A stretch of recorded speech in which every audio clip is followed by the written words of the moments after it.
ജാജിയമ്മേ, എന്താ ചിന്നു? ഒരുപാട് പേര് പേഴ്സണലി വന്ന് കുറെ ക്വസ്റ്റ്യൻസ് ചോദിക്കാറുണ്ട്.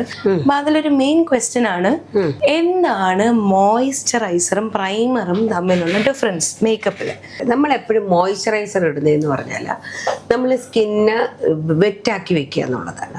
നമ്മൾ നനഞ്ഞ ഒരു ടിഷ്യൂവിനകത്തോ അല്ലെങ്കിൽ നനഞ്ഞ ഒരു തുണിക്കകത്തോ നമ്മൾ മഷി ഒഴിച്ച് കഴിയുമ്പോൾ അതങ്ങ് സ്പ്രെഡ് ചെയ്യും. ഡ്രൈ ആയിട്ടുള്ളതിൽ ഒഴിച്ചു കഴിഞ്ഞാൽ സ്പ്രെഡ് ആകത്തില്ല, അവിടെ തന്നെ കിടക്കും. അതുപോലെ തന്നെയാണ് മേക്കപ്പിന്റെ ഏത് കാര്യത്തിനും ബേസിൽ നമുക്ക് ഹൈഡ്രേറ്റ് ചെയ്ത് കഴിഞ്ഞാൽ എന്തിട്ടാലും ബ്ലെൻഡ് ചെയ്യും. നമുക്ക് ഒരു മോയ്സ്ചറൈസർ, ഏത് തരം മോയ്സ്ചറൈസർ, കൂടുതലും നമുക്കൊരു വാട്ടർ ബേസ്ഡ് മോയ്സ്ചറൈസർ ആയിരിക്കും എപ്പോഴും നല്ലത്.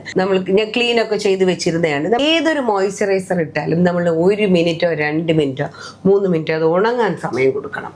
അല്ലാതെ ഒന്നിന്റെ പുറത്ത് ഒന്നിടുമ്പോഴാണ് ഈ ഫൗണ്ടേഷൻസ് ഒക്കെ സ്ലിപ്പായി പോകുന്നത്.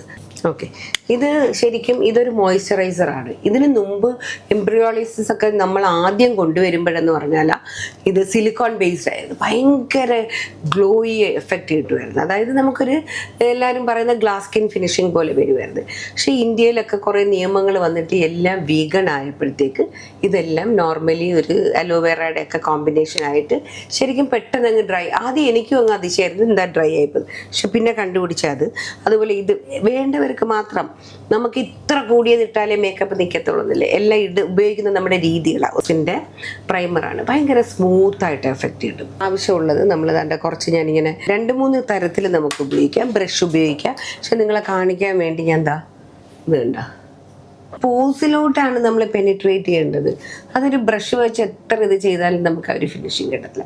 മിനിമം ഒരു 2 മിനിറ്റ്സ് എന്തായാലും ഇത് വെച്ചേക്കണം. ഗുണമെന്ന് പറയുന്നത് നമുക്കൊരു ഗ്ലാസ് സ്കിൻ എഫക്റ്റ് വരെ വരും. അല്ലാത്ത സ്കിന്നായാൽ പോലും, ഓയിലി സ്കിന്നായാൽ പോലും നമുക്ക് ഉപയോഗിക്കാൻ പറ്റിയതുണ്ട്. ഓയിൽസ് ഉണ്ട്. ആദ്യമൊക്കെ ഞാൻ ഇതൊക്കെ ഉപയോഗിക്കായിരുന്നു. ഇപ്പം ഞാൻ വിചാരിക്കുന്നത് അതിനേക്കാൾ നല്ല റിസൾട്ട് കൊടുക്കാമെങ്കിൽ പിന്നെ 2 ഡ്രോപ്സ് മതി നമുക്ക്. ഞാൻ അന്നേരം പിന്നെ മോയ്സ്ചറൈസർ ഉപയോഗിക്കാറില്ല. കാര്യം ഓയിൽ എളുപ്പം ബ്ലെൻഡായി കയറും. ഒരുപാടാണ്, നിങ്ങൾക്ക് നെറ്റിലൊക്കെ സെർച്ച് ചെയ്താൽ ഒരുപാട് കിട്ടും. അതിന്റെ പേര് മാജിക് ഓയിൽ എന്നാണ്. പക്ഷെ അത്രയും പറഞ്ഞിരുന്നപ്പോഴത്തേക്ക് ഇത് നന്നായിട്ട് ഉണങ്ങിക്കഴിഞ്ഞു. അപ്പോൾ ഇത് കഴിഞ്ഞിട്ട് നമുക്ക് ഏറ്റവും മെയിനായിട്ട് നമുക്ക് ഉപയോഗിക്കേണ്ട ഫൗണ്ടേഷൻ നമുക്ക് ഉപയോഗിക്കാം. കുറച്ച് പോർഷൻസ് മാത്രമേ കാണിക്കുന്നുള്ളൂ. ഇതിൻ്റെ പുറത്ത് നമുക്ക് പിന്നെ എന്തും ചെയ്യാം.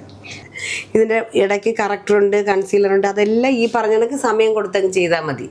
നല്ല ഫോട്ടോ ഫിനിഷാണ്, ഭയങ്കര നല്ലൊരു ഗ്ലേസിങ് ഒക്കെ ഉണ്ടാവും. സോ എല്ലാവർക്കും പ്രൈമറും മോയ്സ്ചറൈസറും തമ്മിലുള്ള ഡിഫറൻസ് മനസ്സിലായെന്ന് വിചാരിക്കുന്നു.